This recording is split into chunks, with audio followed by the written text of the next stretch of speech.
Hi friends, তোমরা সবাই কেমন আছো? আশা করছি ভালো আছো। আমরাও ভালো আছি। অনেক দিন পর আমাদের সামনে ভিডিও নিয়ে আসলাম।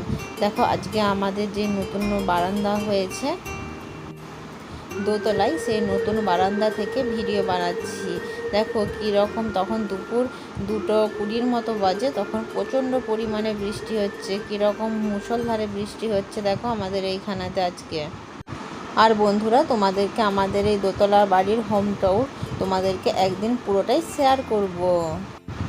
কীরকম মুষলধারে বৃষ্টি হচ্ছে দেখো।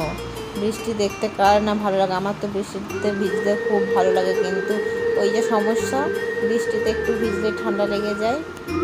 বেশ কিছুদিন আগেই তোমাদেরকে বলেছিলাম যে লিফটের মাধ্যমে বাড়িতে দোতলার ছাদ ঢালাইয়ের কাজ চলছে। সেই দোতলা থেকে ভিডিও বানাচ্ছি। দেখো, এই যে একদম দোতলার বারান্দা থেকে একদম হাতের সামনে, এটা কী গাছ বলো তো বন্ধুরা? তোমরা জানলে কিন্তু অবশ্যই কমেন্ট করে জানিও। দেখো, ভালো করে দেখো, এটা কি গাছ? এটা বাতাবি লেবুর গাছ। বাতাবি লেবু কিন্তু একটাও দেখতে পাচ্ছ না। তোমরা হয়তো জিজ্ঞাসা করবে, কিন্তু কয়েকদিন আগে সব বাতাবি লেবুগুলো পেরে নেওয়া হয়েছে। ভিডিওটি ভালো লাগলে তোমরা অবশ্যই লাইক, কমেন্ট, সাবস্ক্রাইব করে দিও বন্ধুরা। টাটা আজকের মতো।